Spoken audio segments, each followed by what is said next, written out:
into SmackDown. The Rock said, know your damn role. I'm testifying, I'm flying above the circle. I died to find their watch as I plan to show you, and I climbed up the ladder. They don't know just what I'm holding. Electrifying, lifting you up and over again. They can't define us, an indestructible force to deal with. It never hurt us, there ain't no mercy out on the streets, but I'm with my brother. He tagged me and get somebody beat up. You can't even see us, but we put you up and over again. I'm testifying, I'm flying above the circle. I got to find their watch as I plan to show you, and I climbed up the ladder. They don't know just what I'm holding. Electrifying, lifting you up and over again.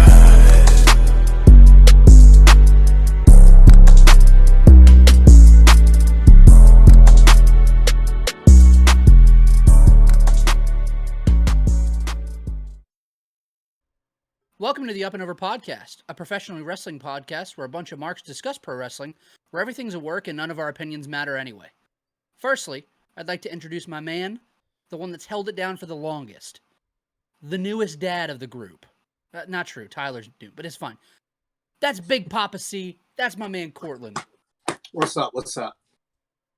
I'd like to get it out the way that the tag team partner that typically sits with Cortland has left us for this week. On to bigger and better things. Next week, you're going to have to see a new side of Patty Mills. He has moved on to Pinball Patty. Can't wait to discuss that with you guys next week. With that being said, I'd like to say hey to my man, the Cadillac Cowboy. That's Ethan. Well, I guess I've got a new rival. His name is Pinball Patty. I thought you were going to Am say I going to have to Furnace. change my nickname now? The Cadillac Cowboy versus Pinball Patty. I No, thought I he need was- a new persona now. I really thought you were going to say Doug man. Furnace, but That would have been... We'd log off. It'd be over in minutes. In 5. And and Vive.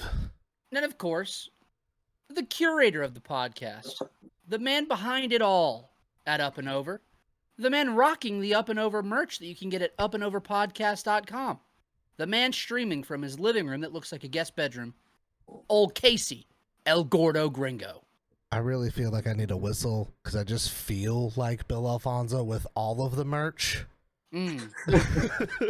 Yeah. Speaking of merch, Casey was a sweet angel and sent me some stuff in the mail. For those that don't know, Ethan and I live rather close together, so he sent one package as, a collective.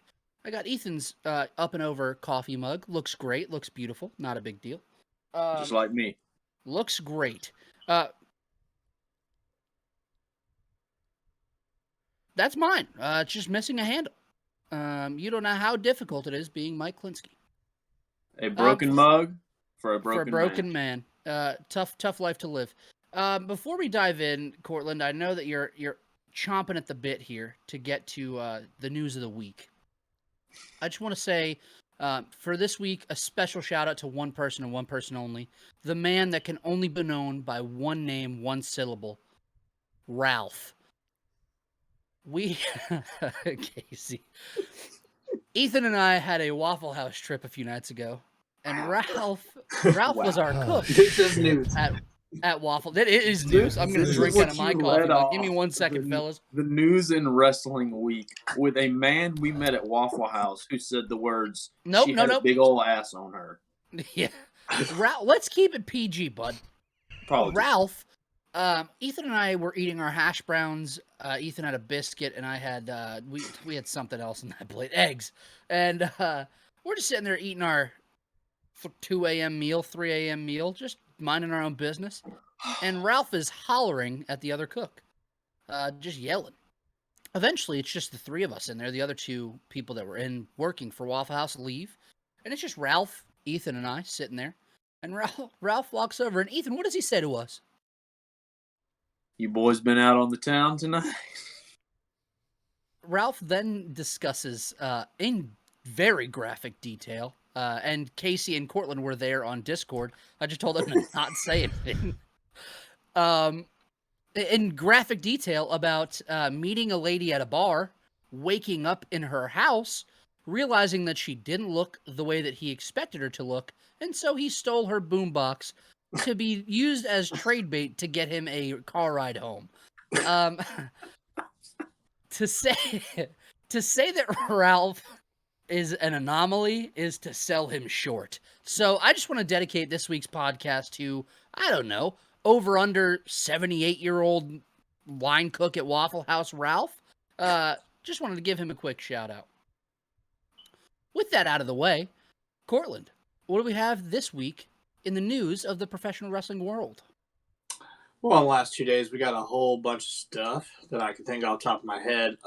First one that I just saw moments ago is that 205 Live is being took out to behind the shed, and which really sucks because I've enjoyed the Cruiserweight division, especially as it began, obviously, in the Cruiserweight Classic for WWE. I thought that Triple H and a few others had a really good hold on it, but we just watched it die over a very, very slow and long death.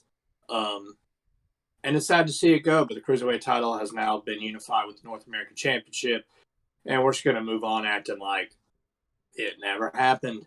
And that sucks. Casey, what did you say that it's being replaced with? So, like, there was... Since they're doing the NXT, like, tapings and everything right now, someone noticed, like, one of the ring skirts had, like, level up on it, like, and it was completely different from all the other ones, so they're like, maybe it's a new show. You don't really know. It's being renamed to NXT Level Up. Is it what Changes it's going go to be now? into effect immediately. Also, So, I just want to it's throw out it's there. going to be Dark Elevation. I wasn't going to say it, Cortland, but you did. I just want to still throw out there that main event Level is still Up, a show. Elevation. Like, Main come event on. is still a show. How the fuck did 205 not beat out main event as a show option? Is Superstar still a show? I fucking hope not. I don't think so. Did they kill Superstars? I feel like they've had to, dude. At this point. When did they tape Superstars? Probably before SmackDown, and the main event was taped. Was before Raw. Yeah. Good lord. Yeah, it's been dead for like 6 years. Oh my god! Wow. That's how much I didn't hear. Don't figured. search Level Up on Twitter, y'all. It's Is it that probably bad? miserable. I don't want to say what I just saw. I saw it. Never mind. I can't even say it. There was Just- some graphic content when I Oh searched. no! Not So, safe but for Use work. NXT Yeah. Level Up, brother. The reason I Jesus. searched Level Up, though, is because there's actually a wrestling school or promotion in San Diego called Level Up Professional Wrestling. And some people were talking about it. I just thought it was interesting. Okay. So what day does NXT level up air, or does it just go head to head on YouTube? I God. was gonna say goes live on Twitch. Impact on Twitch, Hey, Level Up. back I off was like, Impact, I was like, you leave Impact alone. They're trying. Good lord. right, The let me biggest hold on. news of the week, what broke today, Casey. I was gonna say, I was like NXT level up on Facebook Gaming, but I think like I got that reference. But... Level Up exclusively on the Pro Wrestling Roku. Oh my god. The biggest news of the day, of today being the 15th, which is a Tuesday. Cody Rhodes and AEW have officially parted ways, as well as Brandy Rhodes. The Rhodes family, I would say. No, Cody and Brandy. Dustin said he's staying forever. Cody and Brandy Rhodes and AEW have mutually parted ways. There was a report that came out from Sean Ross Sapp, I think month ago now, that Cody was just working on a handshake deal, and it looks like that was pretty true. They couldn't come to terms on a new agreement, and they both kind of released like their typical "I'm out of here" kind of presser. Feelings on that, and feelings on the news that apparently he is working on a deal to get back into WWE. I mean, I was just going to say, first thing first, before anyone drops an opinion, before I say my opinion, do y'all think a lot of people, when I tweeted about it, I got 4 or 5 "it's a work" tweets in response? The amount of people that are like, don't shoot yourself into work, like they're like everyone's just like, nope, it's not real, and I'm like, the press releases were fucking made. Like that's a lot of. That's a lot. Someone typed that shit out 3 times. Yeah. It's a lot of work. So if it's not a work, and if it is whatever, I mean, none of us really, we're all marks here. So personally, Cody's not one of my favorite wrestlers, but he's an integral part of AEW and the foundation of it. And I think there's a spot for Cody in AEW for life because of that. Do I think it's what he's been doing the past 6 months? No.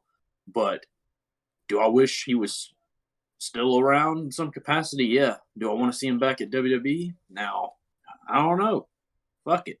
Let's see what happens. It's going to be interesting. Am I chomping at the bit? Right. Stardust is going to return. I forgot who it is. But I wish I can give them credit. I just do not remember. But someone was on Twitter was like, "You're trying to tell me that I had to sit through Brandy and fucking what the fuck is his name? Dan Lambert. Dan Lambert for no reason, like for nothing, for literally no reason.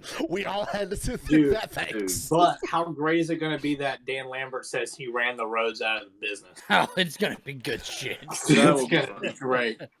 I might laugh at Dan Lambert for once. Oh, Lord.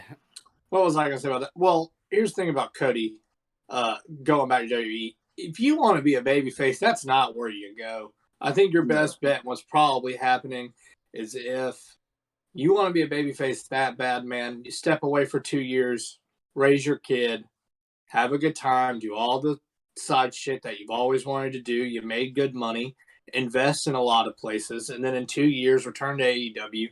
And the world will fucking love you for at least 2 matches. After that, you're kind of on your own. Like, you just got to work that shit out, man. I feel like WWE is going to do exactly what he said WWE has always done to the Rhodes. They're going to bring him in. They're going to slap gold on him and polka dots and streaks and just make them dance. And that's what they've always done. And it's not even like it's just happened for 2 generations. It happened for 3. So, like, it's going to repeat itself. It's going to repeat itself. I think going there, you're only working. I just don't see why he would want to go back after all the stabs that are made on both sides. And, like, yeah, all that shit's a work and everybody wants to do it for the money and shit. But, like, what does it actually benefit Cody Rhodes going back to the company that left him in the first place? That not only shit on him, right? Like, kind of. It's not even like he left them. They left Cody in the dark and just left him in the past. And they just acted like none of them ever fucking existed. Yeah. He was kind of one of the first that requested his release publicly. Yeah. You know what I mean? Like, it just feels like 10 steps backwards for Cody Rhodes' legacy. Like, here's the thing. Cody will say, like, in his presser, I think he said it, he's like, leaving or being released or leaving WWE or whatever made me really find myself. And, the Bucks pushed me to step out and be the leader and be the forefront guy. And so I'm like, I mean, I guess he maybe wants to go back to prove he can be a main event guy over there. But then at the same time, you built your whole persona on smashing the throne and doing this. And you did all that just so you could go back there and prove something to those people. And sure, maybe it's for the money, but, like, buddy, like, it's kind of corny. If we're looking at it truthfully, it's like, you could just stay with this thing you built, and you got fucking CM Punk, and you got fucking Bryan Danielson, you got all this shit, like, and somebody made a list on Twitter, too, of all the people in AEW that he didn't even ever get to face. I'm like, buddy, it's not like you've done nearly everything you can do. Not that I want a bunch more Cody matches, but, a lot was left. Why did you, what's the fuck? I mean, I don't know. I mean, but I wouldn't mind him going somewhere like NWA and putting on a showcase for that promotion. He's definitely one of those, like, if you look at like a 10x10 still shot of a world champion of NWA, Cody Rhodes fits that frame, for like what that company has always pushed as their main talent. And, like, Cody would do a hell of a lot of good for NWA or Impact for that matter. It's just like, can you pay it? My thing is, if AEW can't pay it, who else can pay it besides WWE? Maybe it's not maybe it's not all about the money thing. maybe it's about creative. Cody wants control, and Tony Khan doesn't want to give it to him.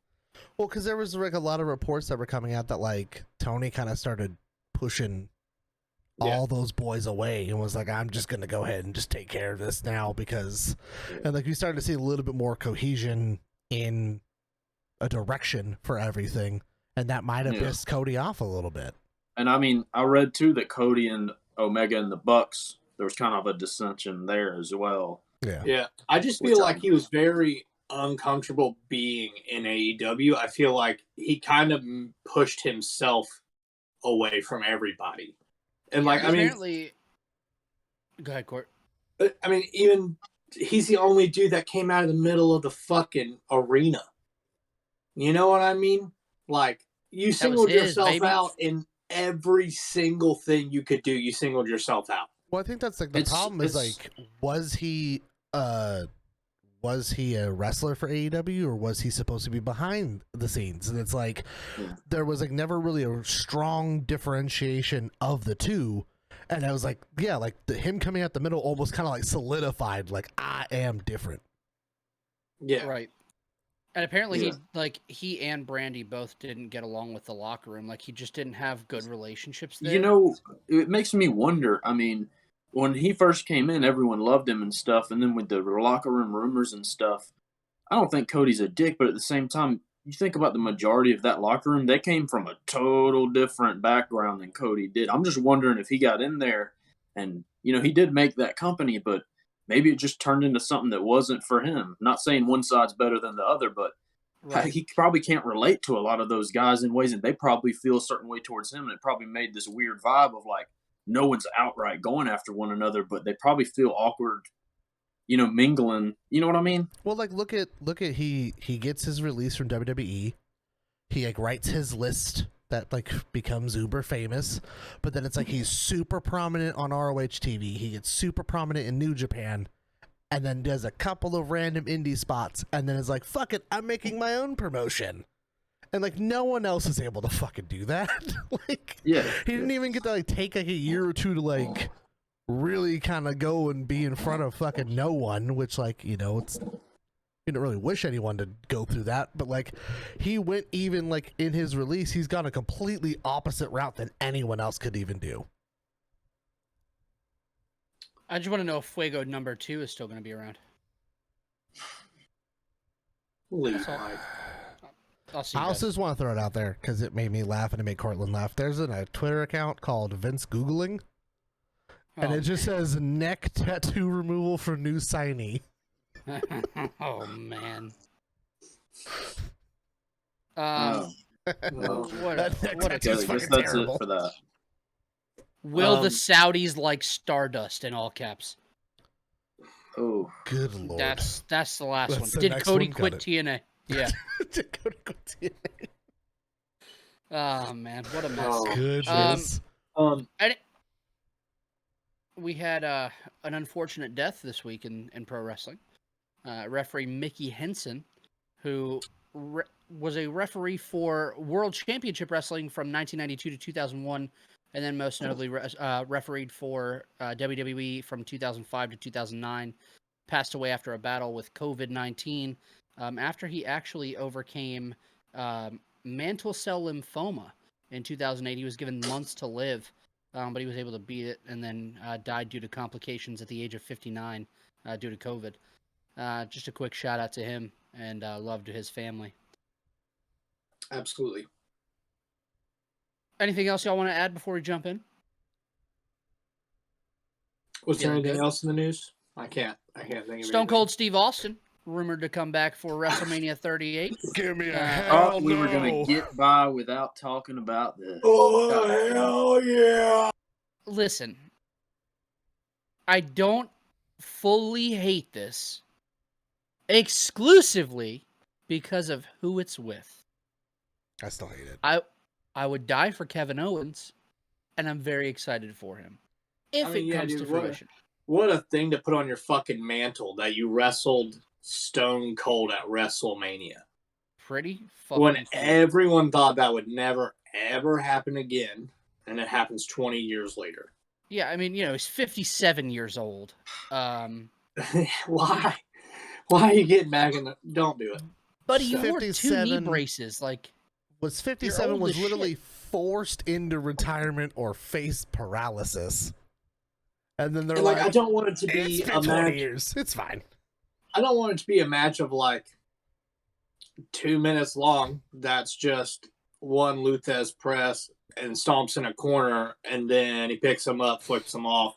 We get a stunner, and then we get 15 minutes of him saluting around, and it burns a half hour of WrestleMania time. Yeah, it's cool and all, but if I want to see Stone Cold wrestle WrestleMania, I want him to wrestle. I don't want him to have 3 spots and then fucking leave. Yep. I can't think of Stone Cold Steve Austin in the year 2022 without seeing him in blue jeans and a cutoff ref T-shirt. Is he gonna take a suplex? The only thing I want to see is a cannonball from Kevin Owens in the corner. That's what I was about to say. It makes me so excited to think about. Could you fathom in your fucking brain Stone Cold in a corner taking a fucking cannonball for Kevin? Yo, can you think about Stone Cold taking a pop-up powerbomb? That's what I was about to say. No sell it like Sting, get up, Stone Cold stunner 15 times, call it a day. Dude, if Stone Cold Hour-long did some match, no 5 selling, stars, baby. Here's this. The only way I want to see this match is if Stone Cold no sells every fucking thing and just Then calls out Goldberg. I'm sorry, I'm getting way out of it's hand. ignorant. The funniest My part personal about... thing is, sorry, Casey. No, you're good. Go. I was just gonna say, I love Stone Cold, but man, it's 2022, buddy. What's this gonna benefit besides Kevin Owens' mantle? And I love fucking Kevin Owens, but I don't think he's gonna blow up from this because they're not gonna push him any further than they already have. It's just, we're here, and they're just like, oh, we need a star. Let's give him this because we, for some reason, gave Kevin Owens the stunner, which I never understood anyway.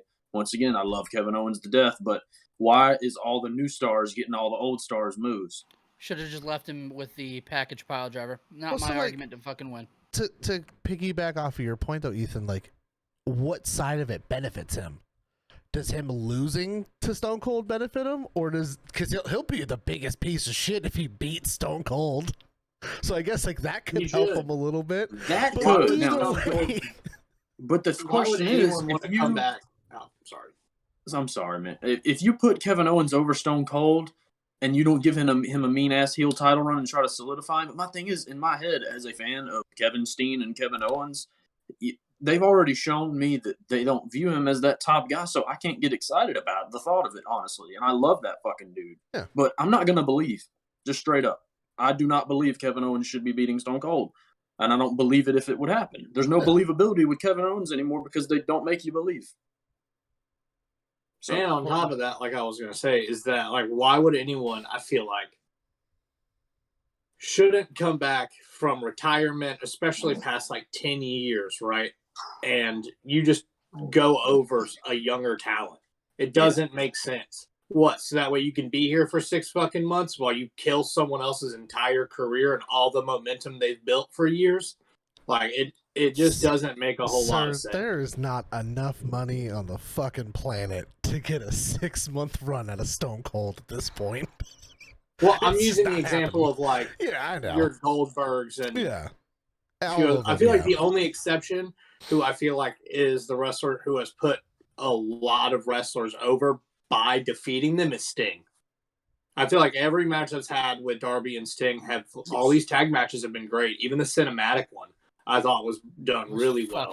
It made everyone look fucking very cool. That was part of the part I was going to bring up, is a lot of people were like, because Jesus Christ, the amount of WWE fucking dick riders were strong when this news came out. And they were like, how can you fucking say that Sting being 56 and still wrestling is good, but then Stone Cold coming back is bad? They're like, it's kind of hypocritical. And I'm like, no, the fuck it's not. No. First of all, once again, Sting has never had an injury that forced him into retirement. He's honestly, out of all the promotions, has been relatively safe with himself to make sure he's not going to die. And then, he's in spots where even if he does beat someone, they're good matches, and he doesn't just squash fucking FTR or whoever it is. He works with them. Well, I mean, I'll make one last point about it before we move on. But What does Stone Cold really benefit? Not benefit. A massive check. Well, yeah, but like, What does he give to Kevin Owens? no. Here's the thing, okay? Stone Cold. I'm trying to put this in words. People don't fucking hate me for this. Stone Cold is not a great wrestler. Okay. Yeah. I'm sorry. He has a he very has specific move set, Small and it set, works. right? You don't want to see this small set of 5 standard moves by a 56-year-old, okay? I'm sorry, you don't want to see it. If there's like, in 10 years, Jeff Hardy says, "Oh, I'm coming back," people are going to be like, "Oh, sick, I get to see a fucking 60-year-old do a swanton." That's crazy. Would be a They're mess. going to watch it. What are they going to watch Stone Cold for? Oh, he's going to flip him off for sure and drink a beer. I can go down the street and see that. I can see the guy. We live in the Southeast, buddy. We live in Southeast America. And guess what else? We watched Kevin Owens do that stunner every damn week on television, and it's meant nothing every fucking time. It does nothing for me. I really want to see a 65-year-old do a whisper in the wind now. Oh, That's what I'm It's saying, replaying man. in my head, and it's fucking hilarious. God damn it. just go watch any You just Ricky don't Morton wanna see fucking it. match. It's fine. This is the last that I will say about it. WrestleMania is in Dallas-Fort Worth area. That's 5 hours from Victoria, Texas, Stone Cold's hometown. Could you imagine Kevin Owens? Kevin Owens is already building it. He posts on social media some shit like Dallas and like Texas. There's nothing good about Texas. There's nothing, some shit Hold like on. that. I need Kevin Owens to go out to the ring. I need him to start cutting a promo. And then it pans to camera in the parking lot. Giant Stone Cold truck. He gets out of the truck. He walks over to a Stone Cold golf cart. He goes all the way to Gorilla, where there is a Stone Cold ATV waiting for him, and then he runs.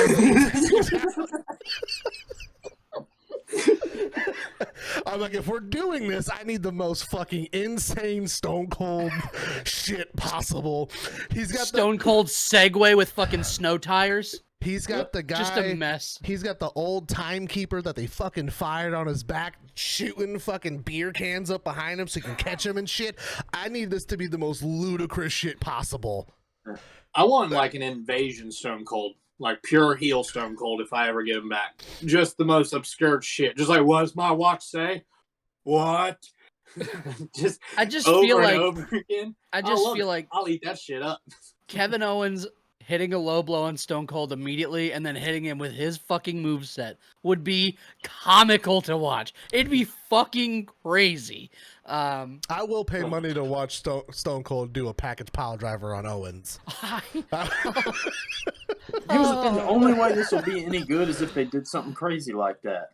But they won't. I'm sorry, I'm sour. I feel like I'm fucking talking about Doug Furnace all over again. Like I just don't feel good, dude. I don't feel good about this shit. Then let's move on. It don't get no better. Goodness. Good God. We are all on social media over at Up and Over Pod on Twitter, Instagram, and TikTok. From there, you can find all of our main social medias. If you have questions or want to discuss this week's episode or last week's episode, feel free to message us, tweet at us, Instagram, DM us. We'd love to talk about it. Upandoverpod.com is where you can get merchandise that Casey is currently wearing, looking beautiful, in his Model it living for room. It us, looks honey. like a guest bedroom. That is the hat. If you listen, Casey, I swear to God, if you stand up and you have a fanny pack on, I might pass out. I don't. It might be casually the funniest thing that you could do. I don't have our fanny pack. I messed up. You don't have nothing on under there, do you? Hats, shirts, long sleeves, fanny packs. Still waiting on Pit Vipers to be available. The dream is still alive. One day. With that said, fellas, this week's episode of the Up and Over podcast is ECW Wrestlepalooza 1998, May 3rd, 1998, from the Cobb County Civic Center in Marietta, Georgia. We had 3,407 in attendance, and it was something like 2,900 that paid, and they comped the rest out. Per usual in ECW, Joey Styles welcomes us to tonight's pay-per-view. He promises by the end of the night we won't forget the name Wrestlepalooza. I actually messaged Cortland about this opening segment. Because it starts out with like the shittiest camera angle of Joey Styles, and I just went, "Yep, this is gonna suck." So I feel like this kind of predicted our night. Opening promo video ruled per usual. I wish all promotions had this, just one that they rolled with. One song, they always change the promos for videos, and then they just moved on from it. It's good shit. We get FBI, the full-blooded Italians, Little Guido and Tracy Smothers with the Big Don, Tommy Rich, getting loaded into the arena before we're even back from the promo. Like, they're halfway through their entrance. They're taking on the BWO, which was the Blue Meanie and Supernova. And holy shit, the BWO pop that they got was awesome. Tracy Smothers was doing this dancing thing during their intro. All I'm going to say, during the FBI entrance, please pay attention to Tracy Smothers.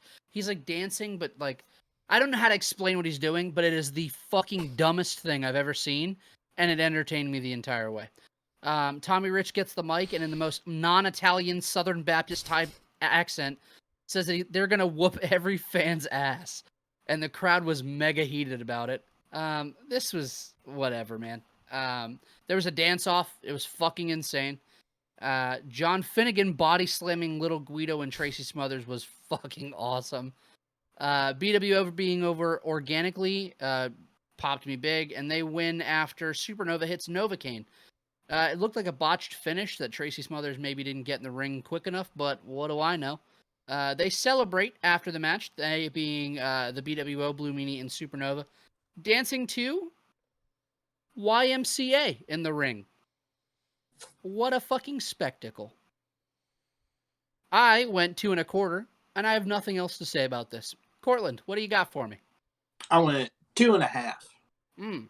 I liked it a little bit more than I probably should, but Blue Meanie popped me with his meanie salt. I love when they call that out. I think it's super funny. Shit on it too. Oh yeah, he did. The flatliner from Supernova to Nunzio looked fantastic. There's a few good spots from Nova in this match that got me big. There's a missile drop kick that looked awesome. Yeah, man, the crowd was super hot for it. I enjoyed it. I wish we would have got a full FBI entrance, but hey, man, Never. You know, what are we gonna do? I feel like they're always the preload. Like they're always. I was gonna say, and they're so good. It's like a I running feel like joke. this pay-per-view started the exact same way the last one we watched did, with FBI halfway up the entrance ramp. At first, I was like, did I click on the wrong pay-per-view? Watching that one again? The totally legal VHS copy that I downloaded had this.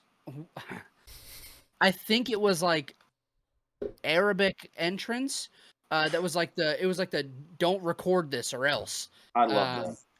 And I missed everything of that opening promo, so I had to tune into Peacock to see it all.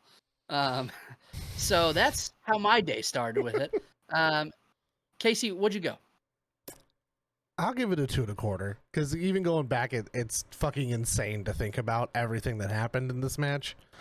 A lot in a very little amount of time.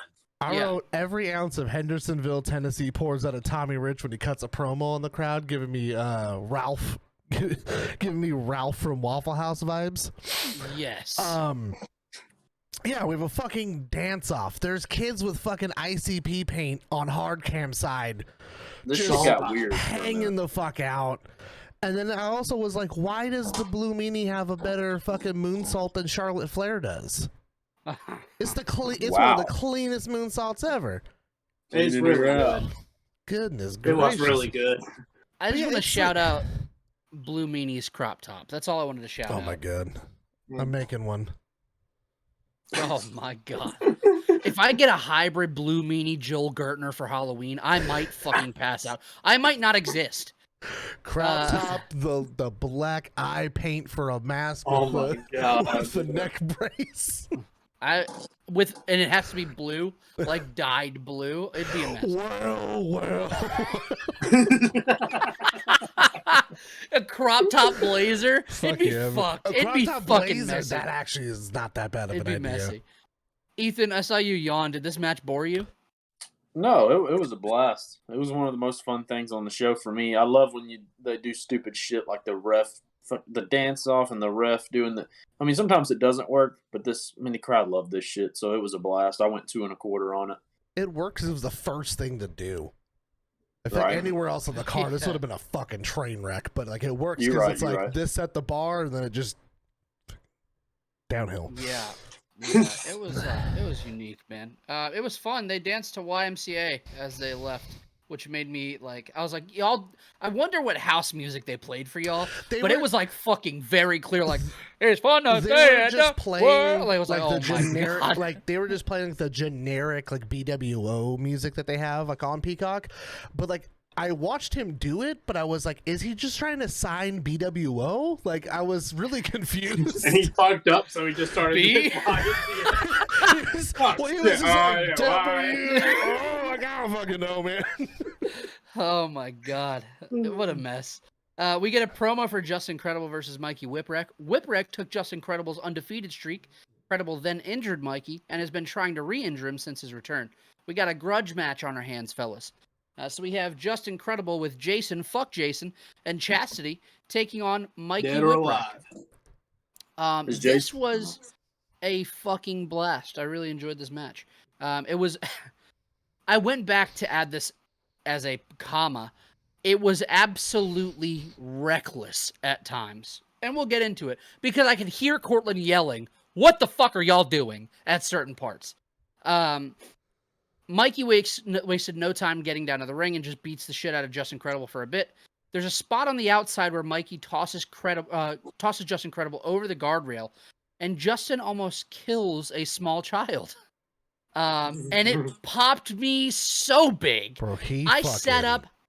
That kid was terrified. That kid was kid got fucking hit so oh hard. man. It was like, oh. We had She's Got Herpes chants being thrown at Chastity in this. Gotta love the ECW crowds. We get a sweet slingshot powerbomb from Just Incredible onto Mikey, and it looked miserable for Mr. Whipwreck. After a beatdown courtesy of Jason, fuck Jason, Mikey turns the tides and suplexes Just Incredible through a table from the guardrail. Just before he does that, he grabs a chair and just fucking goes at it, throws it, and it just hits the crowd. It Both times this happens. It like skims Justin's head to like kind of ricochet off, but it like almost beelines at a fan standing on a chair. Between the guardrail thing with the little child who's maybe 9, definitely not in double digits in terms of age. No. And then the chair spot, I could hear Cortland like, turn this shit the fuck off. Turn it off! Like, I could hear him getting angry. Good lord. This had some fun and innovative spots. The slingshot into the chair, into the roll-up stood out from Mikey Whipwreck. Jason tries interfering, fuck Jason, and gets whippersnappered for his troubles. Chastity then tries interfering and gets avalanche whippersnappered. And then the interference proves to be too much for old Mikey as we get a That's Incredible tombstone piledriver on a chair, which gives Just Incredible the pinfall victory. Ethan, what you got? 2 3/4. I thought it was great. It was a fucking train wreck, as you said. Just that first fucking all these dives into the crowd, just everything felt like it was a grudge match. And the fact that they played back off because they wrestled at November to Remember, right, in '97. Right. Yep. So I thought it was cool. I was like, oh, okay, something. Just because we're only watching the pay-per-views, so we don't fully, we're watching hardcore TVs and know a lot of the details on these feuds. So this being something that we'd already touched on a little bit made me a little more invested in it. And then they went out there and just had a fucking spot fest of bullshit. But it was good, though. It was focused. It wasn't Sabu and Sandman. They actually hit their shit pretty much right for the majority of the match. And, Mikey's good at getting his ass beat, and Just Incredible looked great here, too. So 2 3/4 for me, bad boys. I like it. Casey, what you got for me? This is probably my favorite match on the card. I back that. I gave it a 3. First of all, I wrote Just Incredible with the sexiest man on earth featuring Mikey Whipwreck. Because we love him. He's sexy. He's Jason. I wrote here at ECW. That was so uncomfortable. So is he. Here at ECW, crowd participation isn't always encouraged, but sometimes it's forced upon you. And that was Yeah. as Justin gets whipped into a child. The thing is, there's in that moment, you almost see Mikey and Justin go, "This kid's way too close. Let's fuck him up." Like, the kid is on the guardrail, and there's no need for Justin to take this spill, and he just fucking, let's do it, like, just fucking commits to it. What I slowly started realizing as this pay-per-view progressed is because of where it's at in Georgia, it was like a lot of kids convinced their parents to go to this and lied about what they were gonna watch. Like, they were like, it's kind of like WWF at the time. Like, they're like, it's kind of like that. And they're like, oh, that's not terrible. And then, like, you watch, like, I think in the same match, they get whipped into the guardrail and it, like, takes out, like, an older lady's shins. Like, they fuck the crowd up in this match. And it happens, like, throughout. And there's a lot of parents that are just like, what is happening? How do you guys feel about slingshots as a move? Because I hated that slingshot spot. I thought it was innovative, the way that the chair was set up. I didn't hate it. I like the innovation, but I feel like Justin had to do so much work to get up. Like, I always feel like slingshots, there's never, like, enough momentum from the giver. So, like, whoever's taking that slingshot is be like, I gotta do a whole ass fucking sit up and I have to jump really far to do whatever I gotta do. I was like, It's one of my least favorite wrestling moves. Most times it looks very unrealistic. It's not very believable. I feel like there's only a small amount of people that make it look good. Like, Ric Flair made it look great. Triple H made it look great. Harley Race. That small handful. But other than that, it's not great. And there's probably the worst one of all time, and it's in this pay-per-view. Yeah. I don't know if y'all noticed it. I did. I will get to it. The last bit that I had is when Mikey takes the "That's incredible" for the loss there. He almost doesn't tuck his head in properly, and like barely misses being like crippled for the rest of his life. Like he has his neck all the way out and goes like at the last second. I was like, that was sketchy. Like, it was way too close of a call. But like, I feel like that overall, defines his whole career. It's just like that sketchy move. just so close to dying. It's fine. Cortland, are you above or below 3? Or are you at 3? That's always an option. I put it down at 3. But I'm probably going to go 3 1/4 just for the grudge match itself. It felt personal. It felt more personal than most things on this card, other than one obvious other match. I enjoyed this a lot. I think that there was a lot of miscues, though, but they seemed to capitalize on all of them pretty smoothly, especially like the barricade table spot, like the suplex from the barricade. Whipwreck pulled it off in the end, man. He yanked Lance Storm's ass up to get that through, and he landed pretty square for the most part. It could have gone way worse. I enjoyed it, and hopefully we might see it again. I'm sure they run it back on Hardcore TV. But I feel like this isn't the best match that these two can pull off together. I think there's a lot that they can do going forward after It's this. still left on the table kind of thing. Yeah. They clearly have the chemistry. Oh, definitely. Yeah. Mikey Whipwreck landing all these whippersnappers, everyone made them look good. Even Jason's old fuck Jason, bitch ass. The way he took his was awesome. I was like, fuck Jason, all right. So yeah, man, I enjoyed it. It's 3 1/4 stars. I really enjoy really enjoyed Just Incredible. It's the second time you did it while you were talking. I was letting it go. I really enjoyed Just Incredible. I think he's fantastic. So, 3 1/4. I enjoyed it. Yeah, going back and rewatching early Just Incredible matches, man, it's been a treat, really. I feel like he performs every time that we've seen him. I went 3 1/4 on this, man. I loved it. I thought it was really good. We have Axel Rotten and Balls Mahoney interrupting Joey Styles. Rotten says a lot here, but I try to condense it down into a couple sentences. He says that they deserve a shot at those World Tag Team Champions and promises to rip Chris Candido and Lance Storm new assholes. That's what I got. Anything y'all wanted to add to his little promo thing that he said? He I know you wrote calls- everything down. No, I didn't, Casey. surprisingly, but I just wrote down that Axel calls Candido a pussy whipped little sissy. He called I both have of them that, right? He said both of them are. I, No, he specified Chris Candido. You're right. He made sure that it was known that it was just Candido. Keep that in mind when I give you my quote for later in the match. So we get Chris Candido and Lance Storm, your tag team champions, taking on Axel Rotten and Balls Mahoney for the ECW World Tag Team Championships.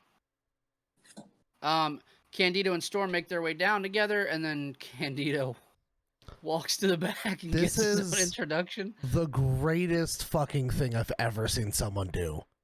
Him This is wave down production and be like, no, play my fucking song. Go back, have them play his song, and then have And him come out like he out. wasn't just out there. He was dancing it up, having a good time. He's coming out to fucking Back in Black. Like, he's just having a good time, man. He's just existing. The whole time Lance Storm's in the ring going, what the fuck, dude? I think Lance Storm, honest to God, doesn't have personality, right? He's got to actually be pissed about this. He's wearing it, and it's very real. He's like, this fucking piece of dog shit stealing the spotlight constantly. This was fine, I guess, man. It was all right. Candido and Lance Storm don't get along, but they still keep winning and retaining their titles. Nothing really stuck out to me in this match.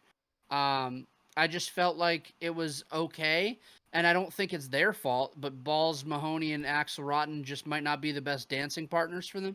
You The don't say. only thing that really stuck out to me was Lance Storm's springboard plancha to the outside, which looked fucking great. The champs retained. I went 2 1/4. Balls Mahoney made me laugh when Axel Rotten was cutting a promo, and I was like, oh my god, he has more charisma than Balls, and this guy has no fucking charisma? I'm stunned. Let's see. Ethan, what you got for me? What'd you go on this? I went 2.5. I thought it was a decent little thing. Considering who's in it, I'm shocked that it was decent at all. With it being Axel Rotten and fucking Balls Mahoney on the other end, and because if I remember correctly, because some of this I was in and out on, there weren't really any weapons in this, right? There was a teeny tiny bit of chair, but it was like, honestly, for the most part, it was like a legitimate tag match. It was Yes, kinda and that's what surprising. shocked me about it, is they worked just a pretty decent little traditional tag match, which you're not normally going to get from Axel and Balls, but they worked it fine. My favorite little quote, literally the only note I wrote down for this, I'm being honest, is Joey Styles in casual fashion. I think Axel Rotten was like hitting Chris Candido on top or something. He goes, Axel Rotten riding Chris Candido. And I'm like, God, last week, Lance Storm, wasn't that who the head comment was directed at? Yeah. He said, I'm going to give you head. Now he's getting ridden by... Oh, yeah. Fucking- He's having a fucking wild ride right now, bud. He's filming a movie, buddy. He's But, going for it. Kind of. But I just thought it was a decent enough little thing, built up to the tags and everything. I went 2.5 on it. almost had to have something clipped out. I'm not going to say it. I'll DM it to you. God. Cortland, what'd you end up going on this, my friend? I went 2 3/4. I enjoyed this match. I think mostly I enjoyed it because of the story between Lance and Yeah. Candido. I really like the finish of Lance Storm finishing it, but Candido pulls him off and he gets the pin instead. I think that's great. I enjoy the entrance part. I enjoy, as they're calling him out, he stops him from announcing Lance Storm first, and he wants to be announced first, which I thought was just hilarious. The number one thing I hate about this match is that, they play the whole angle of this match is supposed to be later in the card, right? And, but Balls Mahoney and Axel Rotten come out and they interrupt Joey Styles, and they're like, we want the tag match now. So then Candido and Lance Storm immediately come out, and then Balls Mahoney and Axel Rotten just stand there like they don't know what to do. And You said Joey we're Styles pussies? is even like, well, they're down in the ring right now. And it's like, okay. It's Well, all right, literally, then go wrestle. it's And he's literally like, just a clip of okay. And then Plankton. he turns around. It's just a It's clip like, of what are you Plankton doing? being like, I don't know, I never thought I'd get this far. Like, he's like, oh, Yeah. shit, that fucking worked. Once they leave, Joey Styles like commentating booth, like the commentary booth, he goes, "How the hell did they even get up here?" It's such a quick comment. Well, he's like, "How the hell did they even make their way up here?" He's like, how'd they get up here? And then he's like, what's the point of having a script? He's like, if this is the We're type not of shit gonna we follow. do. And then he ends up catching himself because he says that, and like, you're not supposed to be scripted. And he's like, what's the point of having like, a format? Like he says it twice because he catches the fact that he says script. But yeah, he's just like perplexed the whole time, being like, what the fuck just happened?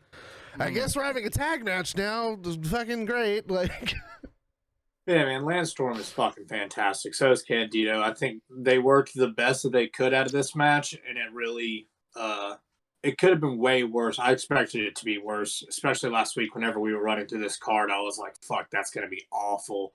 But it held up in its weird way. I don't think I'm ever going to go back to this pay-per-view to specifically watch this match, but the storytelling between Lance Storm and Chris Candido, facial expressions, knowing where the camera is, it's really on point. It's hard to find ECW work at this time that was this good. So, like storytelling wise, so definitely hats off to them. It's solid match. I like it.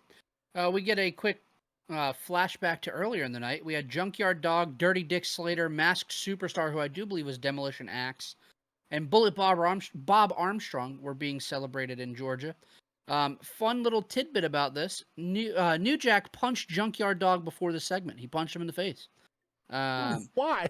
JYD owed Jack money for weed and refused to pay him. So New Jack just hit him. Fair enough, though. Paul Heyman offered to pay New Jack what Junkyard Dog owed him, but no. New Jack wanted the money directly from Junkyard Dog himself. It's the principle. So yeah, punched him right in the face. I just wanted to give that in there, just to give you guys a little flavor. I love that. I'm glad you shared that, Michael. We get a Shane Douglas. You're welcome. We get a Shane Douglas interview in the ring. He cuts an impassioned anti-WWE/WCW promo. He says he'll wrestle later tonight because he's a wrestler, goddammit, not a sports entertainer. There's a difference. It's weird how that parallel is. And, you're missing the fact that they announced how fucked up he is going into this shit, though. What, he had God. Fractured palate, fractured eye, his arm's broken. It's a mess. Yeah, his arm from His fucking elbow wrist, needs surgery. from got wrist to fractured shoulder, cheekbone. from wrist to shoulders, wrapped with a fucking like double Stone Cold knee brace thing on his fucking arm. Yeah, if you don't know, his palate is the roof of his fucking jaw is broken, and then he has like bones sticking into his face and shit, and he's like, I'm a fighting champion. I was like, you need to go to the hospital, doc. You look like shit, He said buddy. he also had a sinus infection.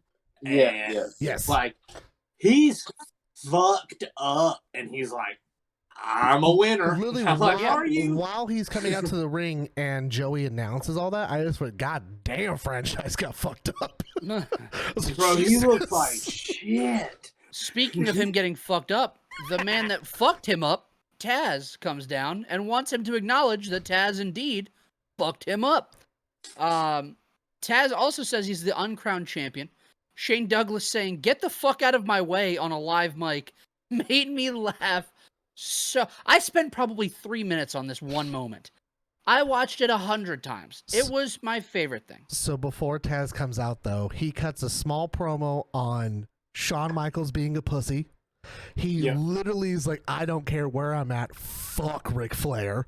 With his whole chest. He's like, boo me. You're going to fucking hate me, but fuck that guy. He's and a then, bitch. Yeah, I was and like, he oh my literally God. tells the crowd to shut the fuck up. And it's not muted. And I was like, Jesus Christ. Yeah, like, it was like, he was like, well, let me tell you something, Taz. And they started yelling. He's like, hey, shut the fuck up. And I was like, God damn. It's my Good favorite. I was like, what? That's The crazy. whole promo is my favorite part of the whole pay-per-view. It's good Like, shit. I ran it back because you could see people in the crowd genuinely shocked. They were like, God damn. Holy fuck. Taz hits the franchise and almost chokes him out before the pair gets broken apart. Poor This is a franchise, dude. This is a fucking clusterfuck here, but Bam Bigelow comes down and he and Taz brawl for a quick second. Taz gets escorted out the building and shoved into a car, and he kicks out the entire window frame and all. Bro, he almost broke the fucking car door. He kicked He that almost shit broke so his hard. fucking foot. He just in 2 kicks kicks the entire back window out, and then in another kick kicks out the entire molding around the car door. That was I'm like, I know it's not believable because it's not a cop car, but like, you got to get him out of camera frame because he's just gonna climb out. Like, yeah. Well, that's where we're at. Then we just get Bam Bigelow versus New Jack. My notes are, well, Bam was already in the ring, so here comes New Jack. Typical New Jack match. He dives from the balcony with a guitar, which he smashed over Bam's head. They work back to the ring. Bigelow hits his greetings from Asbury Park for the 3. That's my notes for the match. New Jack knocks himself out. He jumps off the balcony with the guitar. It bounces off Bam's head and smacks himself in the face, and he's out fucking cold. It's not like he walked up to the balcony. He was dragged by security to help him get there. He was fucked up. He was already concussed because before this happened. Bam's giving receipts for Junkyard Dog, man. Because Bam had a fucking New Jack fight with New Jack. I don't know who the fuck thought this was a smart idea, but like, New Jack gets the shit beat out of him for like most of the match. New Jack admitted in an interview about this match, I can't remember when it was, but he said that he was extremely high on cocaine during this match. And it obviously showed. He was so careless jumping off of that balcony. He was like, all right, well, he didn't the even time is jump. 8:32 in the morning, and here I go. Like, it was just like a fucking plank. He was like, The funniest part about it is, so he gets carelessly dragged up to the rafter. As he's climbing over, a fucking guitar appears out of nowhere from the crowd. Someone just hands him a fucking guitar, and he's like, "Oh, thank you." And then he just kind of falls off the balcony, and for some reason, this dumbass spot, which was an offensive spot on his part, right?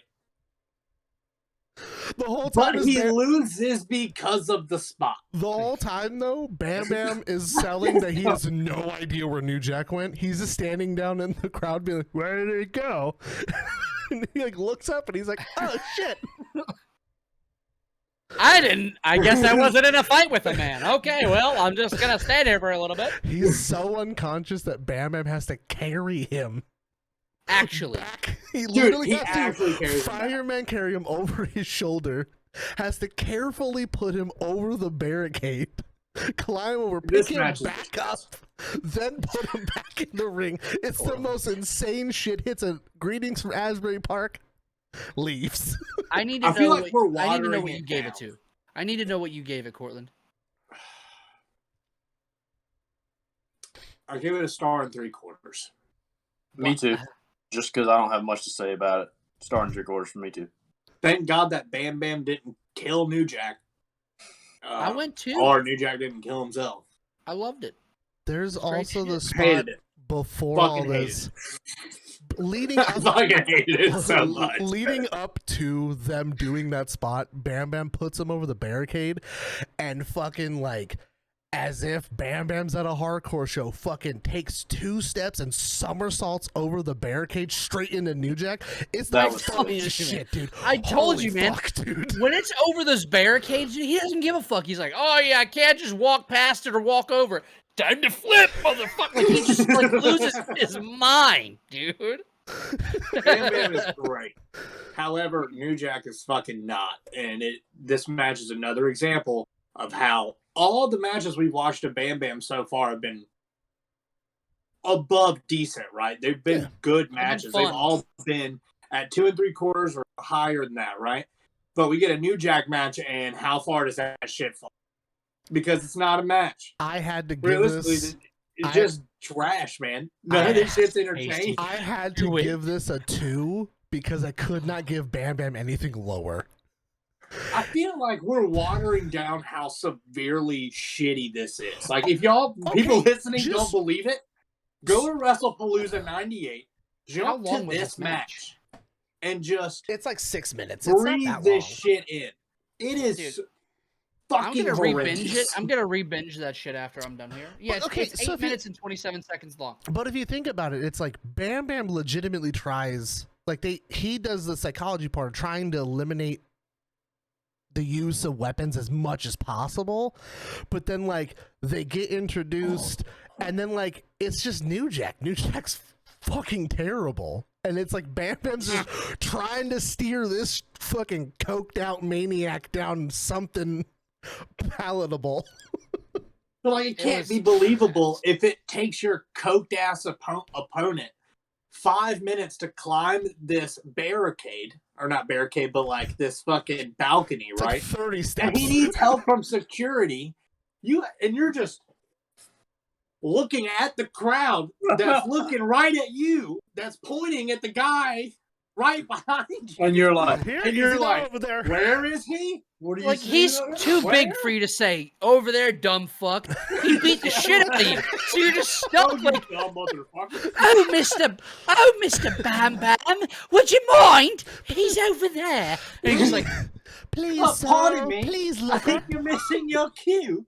I'm desperate for you to look right the fuck. Like, you wouldn't be like, hey, you fucking dumb fuck. Right out. He'd be like, all right, well, time to break your whole fucking spine, Goro style. Like, he's gonna Mortal Kombat fucking fatality you, dude. But you also have to think that, like, he probably is like, what the fuck is taking so long? Like, he's like, Jesus Christ, like, this is taking way too long for him to get up there.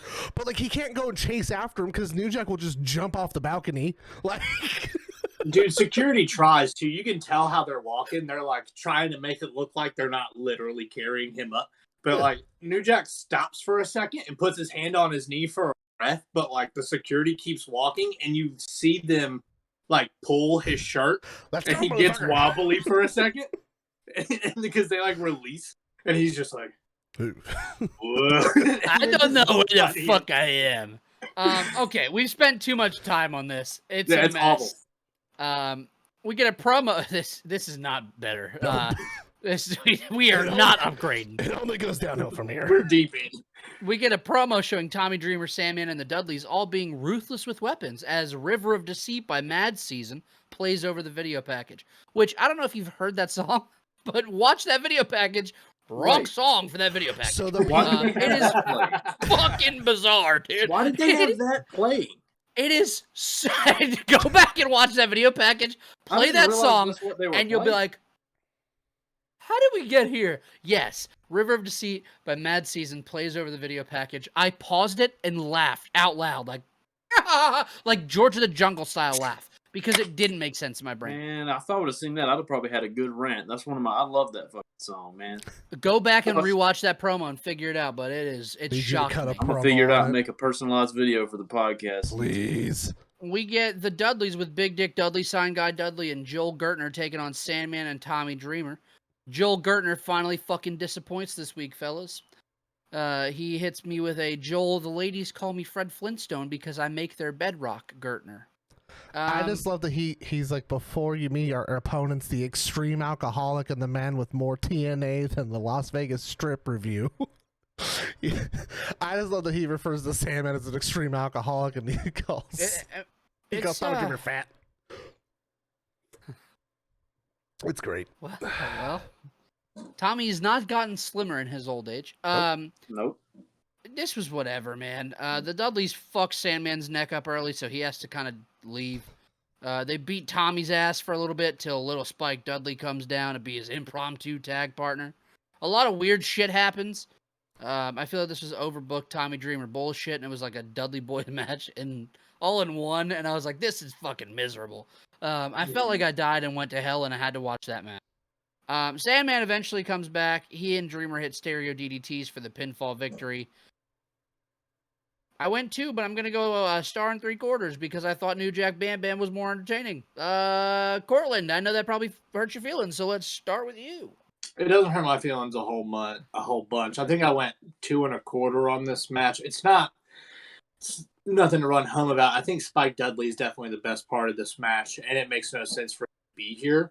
But the acid drops looked fucking awesome. He sold great. But yeah, man, beyond that, Sandman didn't need to fucking come back. It's just another fucking overbooked bullshit. Your typical Tommy Dreamer. I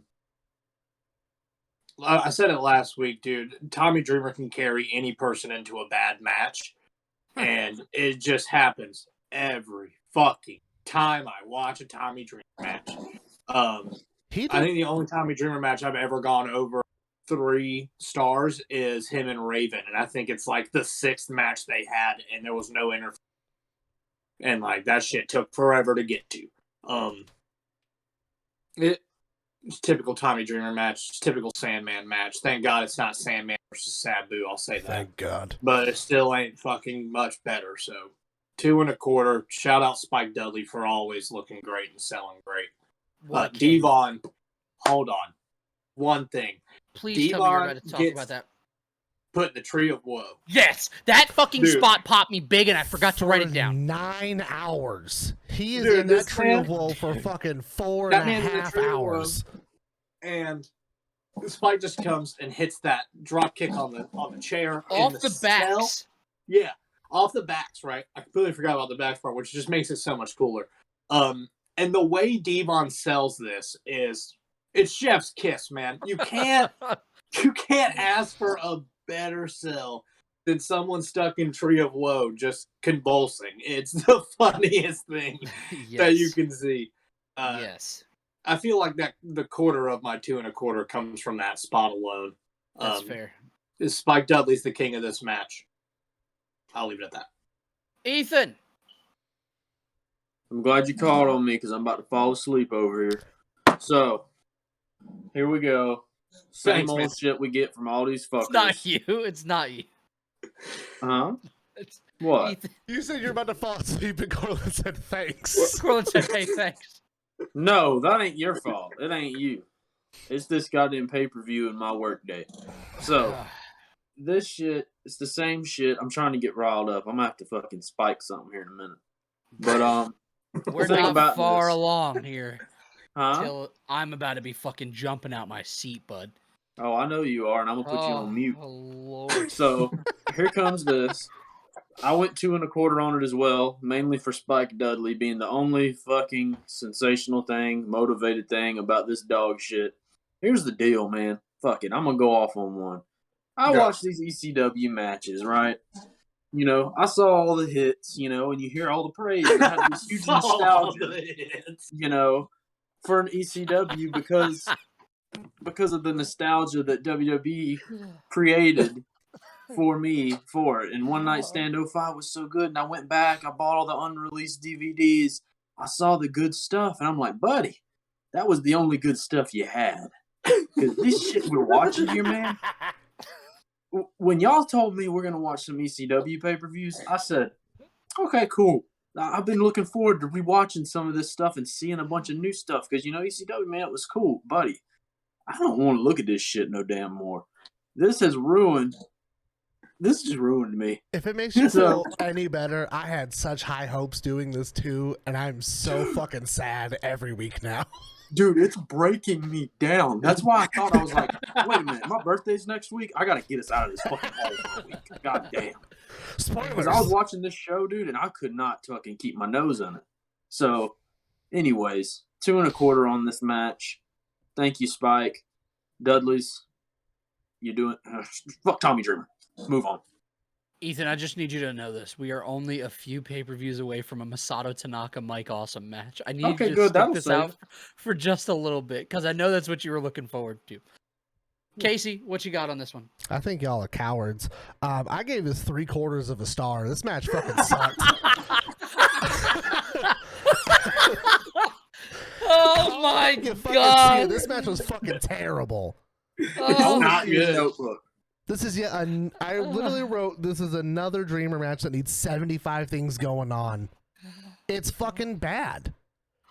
Okay, you do a spot where they have the guardrail in the middle of the ring. You've got a racked Tommy Dreamer and the Dudleys do the worst concerto spot that everyone in the crowd saw, and they shit on him. all over it. This is also pay-per-view 2 in a row where Tommy Dreamer gets dropped on his nuts on the railing. Yes. I guess he liked that. Must be into it. Also, Sandman's entrance was 5 minutes and 9 seconds, in case anyone was wondering. Can I be honest with you? I What's fast-forwarded through it because I was I'm gonna be running late. real, dude. I did so many things because I was like just taking notes, had Lydia in my arms, and I was like, oh, it's the Sandman entrance. Let me go do shit. And then I went and did a bunch of tasks I needed to do.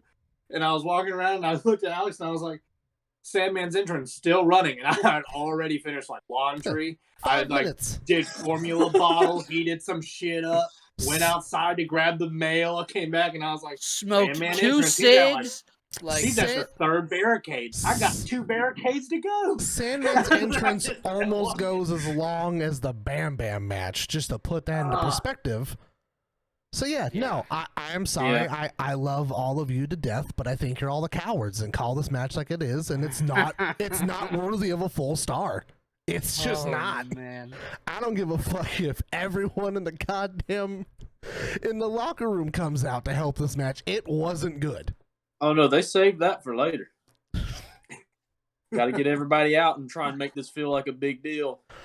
Honestly, I watched this up to here yesterday, and then I watched the next 2 matches today, and I think that I was still just burnt out from this tag match that like nothing saved from this point on. It's just I'm fucking just broken. You know what I love? You know what I fucking love? The fact that this podcast has been us breaking ourselves down almost every episode by the shit we choose to watch. I need to pause. Next week's episode is going to be a banger, dude. This lineup, aside from the main event, looks awesome, and I can't wait to cover it with you guys. Do you know that every This is week what we've been waiting for. I've been asked, have you liked any of the pay-per-views from start to finish? And I said no. There's not a single one that I could say, man, that was fucking great. WrestleMania 2, or was it 20 that we did, right? That one might be a saving grace, but other than that. Yeah, that one got pretty close to being like, that's my favorite WrestleMania, I believe, so. That's probably the best one that we've done. But yeah, this is just not good from this point. Literally from New Jack Bam Bam for the rest of the night. You don't mean that. You don't mean it. You don't mean it, dude. You don't mean it, No, I dude. fucking You don't mean mean it.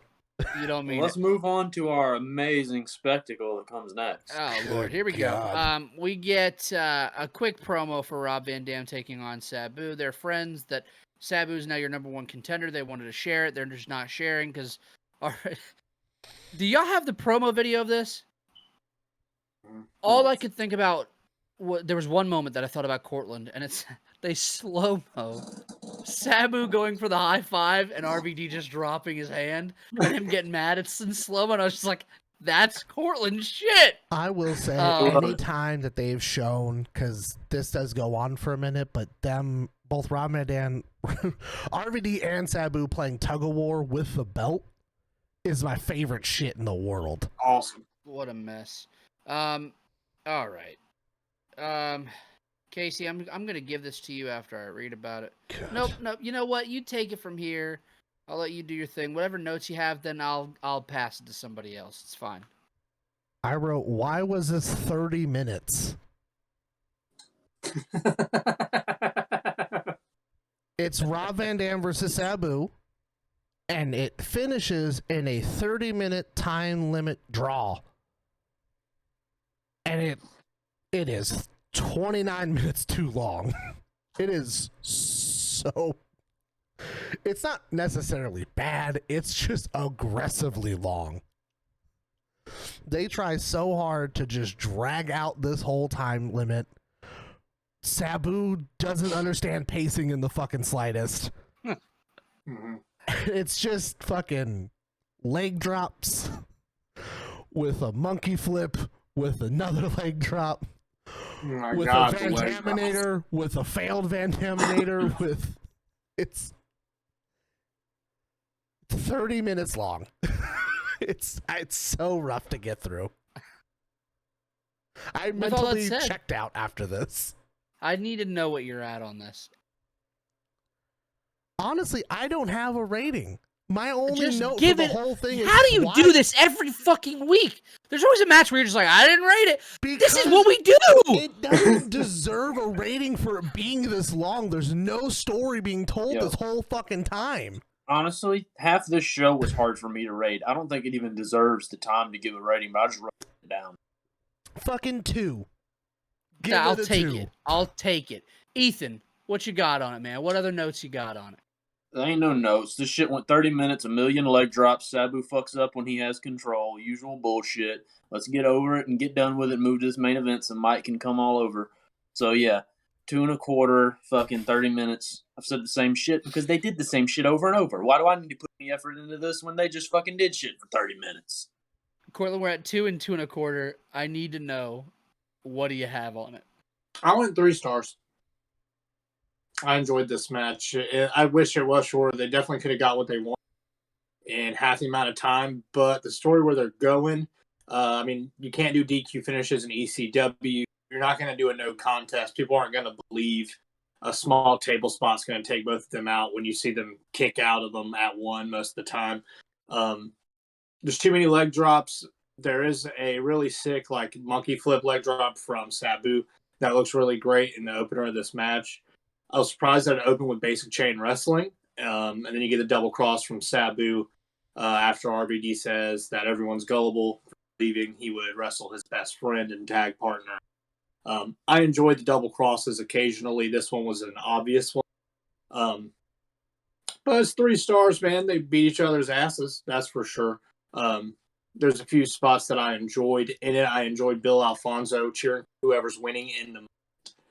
I thought that was really funny. I enjoy RVD trying to get Bill Alfonso to do spots for him. Like he threw a Hold the chair at chair, him so he right? could hold Yeah. the chair up.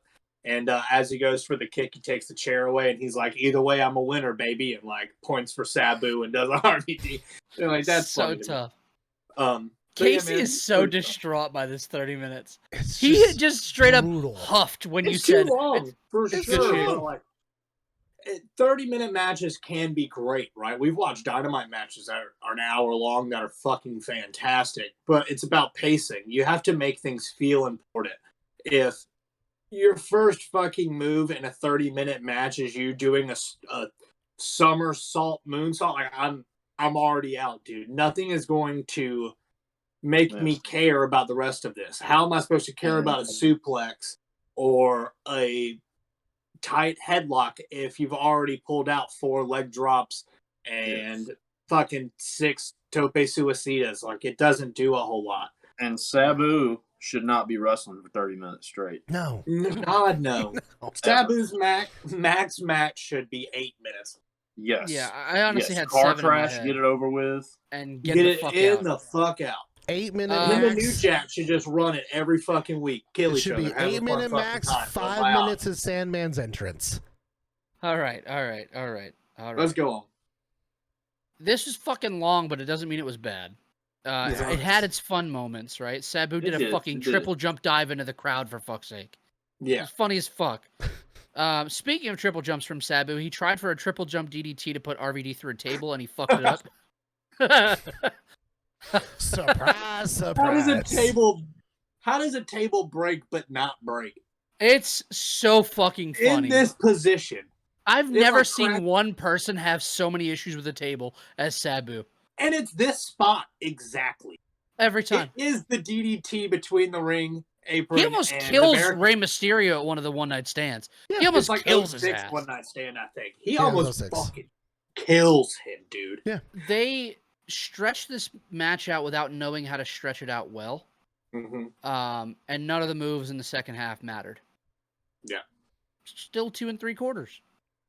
See, was still right fun. there with you, bud. I was It stuck was between fun. the 2 3/4, 3 stars, because, dude, they do beat each other up for 30 Ugh. minutes, no matter how winded they are. But could have been better. Could have been half the time. But, I mean, what else are you going to do? Oh, man. Man, oh, man, oh, man. We move on to our main event.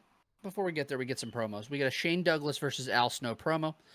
Douglas has benefited tremendously from Triple Threat being in his corner. Al Snow has a win over the champ from last pay-per-view that we covered. Is this the end of the championship era for the franchise? Asks Joey Styles. We get an Al Snow promo from backstage. He takes fucking forever to get to his point. He says that he's been through everything that he's been through has led him to this moment. He's had to scrape for every bit he's gotten while Douglas got it all handed to him. Head told him he's going to win, and then he does this weird laugh. Like, ah! When I tell you when he did that, I felt my blood pressure rise because I realized what time it was. We were at our main event. Shane Douglas with Francine, your ECW World Heavyweight Champion, defending against Al Snow, who was billed with the head in his corner. Fellas. Al Snow, man. What a fucking god in 1998. He comes out to Breathe by the Prodigy, and it's fucking insane.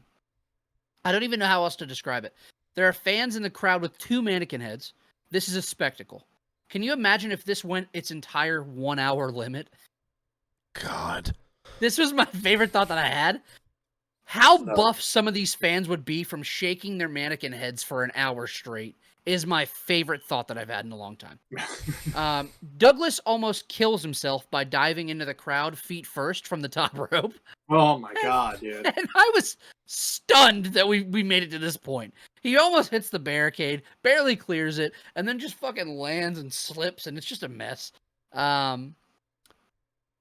Triple Threat interfere, allowing the franchise to hit his belly-to-belly suplex, but it's only a near fall. Head is the only thing keeping Snow in this.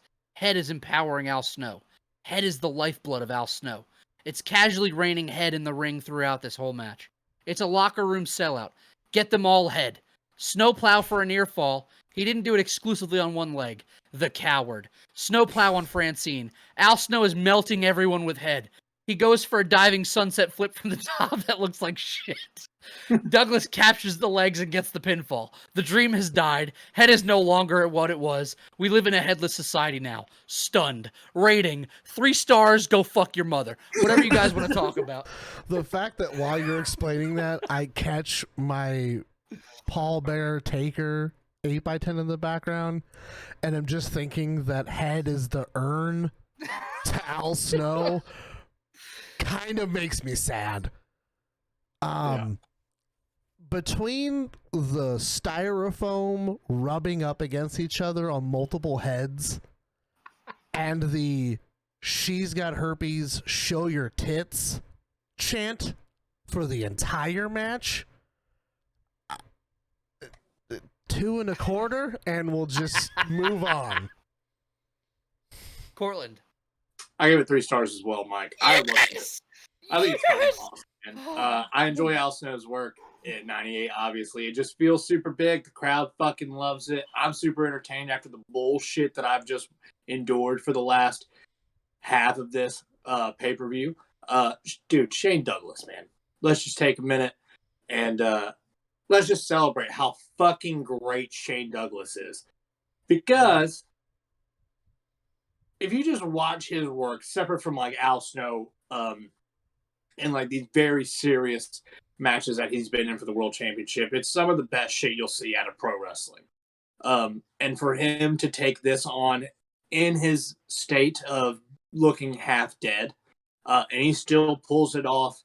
It takes a few tricks to get this to go home. You got the whole locker room coming out. You got Triple Threat coming out for the assistants. But it helps in the end, you know. It helps Al Snow. And even in his loss, the crowd is still going crazy. For Head, there's mannequin heads still being thrown. They're still swinging them around. The crowd's just happy in general. They got Al Snow. And I was happy too, man. Either way it went. So it's way better of a way. It's way better of a way to send out a pay-per-view than like this, rather than your Rob Van Dam or Sabu, fucking God forbid, your New Jack and Bam Bam. Ethan. Final one for the night, bud. Make it count. I'll make it count. I went 2 1/4. I'm down here with Casey on it. I thought it was good. I'm not going to shit on him, to your surprise. The entrance was great. this was the perfect way to cap off the show. This was the perfect match for them to run. There's nothing I can really complain about it. You know, it's what they needed to do. Crowd's hot for Head, and they were hot afterwards. You know, they were deflated when he lost, but they were still, you know, they're still invested. They weren't let down by Head. They were let down by the result of the match. Yeah. Because So, it you know, just they felt were- like a chapter. You know, it Yeah, didn't exactly, feel like it was exactly. an end. Yeah, for sure. So, I mean, I really enjoyed it. 2 1/4 from me, and I don't mean that with any disrespect. To end the night, the ECW locker room lift both men to celebrate their match. The blue canvas has been replaced by off-white mannequin heads. Douglas won the battle, but Head will always prevail. There we go. And that is how. Holy shit! Good That's how lord. we end WrestlePalooza 1998. Oh my god, dude! How do I word this? Don't y'all think this is a very good idea? This is the only Wrestlepalooza they did. Yeah. Yes. They had like- more. It was like 97, 96, I thought. No, it's the only So one. if there was additionals prior to that, they were just events. They Not weren't pay-per-views, right? Yeah, this is the only Oh WrestlePalooza yeah, you're right. They're pay-per-view. like the special one-offs that they had on Yeah. Right. cable. Yeah, they had 95, 97, 98, and 2000. Is it 2000. Good lord. 2000's main event was Tommy Dreamer, Dusty Rhodes, The Sandman, and New Jack versus Steve Corino, Jack Victory, Rhino, and Yoshihiro Tajiri in a street fight. What a mess! the Oh fuck? my god! Let's fast forward. I hope we have to watch that. I hope No, you don't want we to fast forward through next week. Next week are we at Ethan's Day? You cut we out arrive at a little bit. did we arrive at Ethan's Day? Yes. It's my day. Yeah, it's his Oh, day. buddy. Let's see. Let me scroll up. Let's see. We've talked. Can I run so down much. the card? Please, please. So, Ethan, what it's are my- you choosing for your birthday podcast? Real quick, I just wanted to put it out there before you say anything. My birthday was the most recent, and the episode that I chose was to cover what was it? That's right, AEW Full Gear and do Dynamite. Unfortunately, That's smart. I've never seen Casey make that face in my life. You just fucking Unfortunately- rubbed that in so wrong. all of it disappeared That randomly. shit got deleted. Fucking Will that asshole. happen again? I don't know. Oh man. It might. So It might. so next week for Might happen Ethan's, tonight. for Ethan's birthday special, we are doing what, Ethan?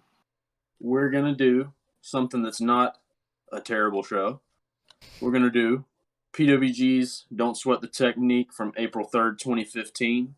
I'm gonna run down the card real quick. In your opener, you got Brian Cage versus Biff Busick. Then you've got Trevor Lee, who is on a hot ass streak at this point on the Indies, going against Mike Bailey, who's making his PWG debut. And there's just a spot in this that I guarantee you each one of you will screech, and I'll hear you from all your homes. Then we have Candice LeRae and a piece of shit I won't name going against the Beaver Boys, John Silver and Alex Reynolds. Then a match I think we're all going to look forward to. Chris Hero versus Tommy End. They run 20 minutes. It's Tommy End's first match in PWG in America. He wrestled there in 06 when they went to Germany. So this is like this starts him working there literally until he gets signed to WWE. And then you got ACH versus Tommaso Ciampa. You got Ethan Page and Josh Alexander versus Matt Sydal and Chris Sabin. Co-main event, Ricochet versus Andrew Everett. And then the main event, one of my favorite matches, Roderick Strong in a fucking hottest run of his career defending against Zack Sabre Jr. for the PWG World Championship. I have seen that match. We're set Oh, up you for have? success with that. I have seen that match. I haven't seen anything else from this event though. I think I've Oh, seen But I have seen bits. that match. I think I've seen bits of Hero I versus followed End Roderick before. Strong for a grip in that time frame. Oh yeah. I It was feel like like you're one of gonna- the only indie wrestlers that I was like truly invested in. It was like him and Tommy End. You're gonna really find stuff on here that you're gonna like. Yeah. Like Mhm. this is a really, really fun show. Just to cover the week after that, so you guys kind of know what's on deck for ECW. We get to Heatwave 1998. That was a Right. good show. It's So a really excited. good show. It's one of my favorites. You get Jerry Lynn versus Just Incredible with Ugh. Chastity, Jason, and Nicole Bass in his corner. We get Lance Storm versus Chris Candido with Sonny. Ethan, we get a Masato Tanaka versus Mike Awesome match. We're there. We get the ECW World Tag Team Championships being defended. Rob Van Dam and Sabu are your champions, taking on Jinsei Shinzaki and Hayabusa. We get an FTW Heavyweight Title Falls Count Anywhere match. Taz defending against Bam Bam Bigelow. Okay. And we get Oh, a yeah. six-man tag team street fight. Spike Dudley, the Sandman, and Tommy Dreamer versus the Dudleys, which is Big Dick Dudley, Ray Dudley, and Devon, with Jeff Jones, Joel Gertner, and Sign Guy Dudley in their corner. Aside from that main event, which is probably going to be dog shit, ass cheeks, butt farts, it went 15 minutes. Not the longest of the night. In fact, it's right in the middle of like lengthwise. Your tag team match goes longest at 21 minutes. I think it's looking fucking promising, fellas. Yep. I think so too. I'm very excited for the next 2 weeks. Oh man, oh, Same. man. And one thing I wanted to touch on, we haven't really figured out how we're going to do it, but we think we're going to be able to do a watch along live and actually be able to put it on the screen so that way people can also see it as well. Hopefully, we're able to pull that off here probably the next, I'd say, like 2 months or so. So look out for that. I'm really excited for what we're going to do. It's definitely a different style, and it's definitely a different company than we've covered before. I'm really excited to dive into those. There's a lot of good stuff that we haven't done yet, so I'm really pumped to do that and do it with everyone watching with us. Yep. So we can get raw reactions, and you can join in the chat and tell us what you love, what you hate about it, and what you want us to do after that. Yeah, that'll be a blast. Fellas, do y'all have anything else that you wanted to add before I get us on out of here? Feeling good? Feeling good? I know Ethan is a 75-year-old man. He's trying to go to bed soon. Again, if you want to talk to us, Twitter, Instagram, TikTok, at UpAndOverPod. From there, you can find all of our personal social medias. Unfortunately, we missed Patty today. He's just been on an excursion, trying to abandon Scientology and just dive into the religion known as pinballing. So happy for him. UpAndOverPod.com to get all your merchandise, hats, shirts, long sleeves, fanny packs. Hopefully Pit Vipers will figure it out. Mugs, whatever you want. Go on there and buy it. It helps us out. You heard Ethan talk about it before, between these pay-per-views and his work life. Buy some merch. Help us out to not have to work. Fellas, ladies and gentlemen, thank you for listening to another edition of the Up and Over podcast. For Pat, who's not here, for Casey, for Cortland, for Ethan, I am Mike. We appreciate you sticking around, and we hope to see you back next week. Enjoy your week, y'all. Fuck Doug Furness.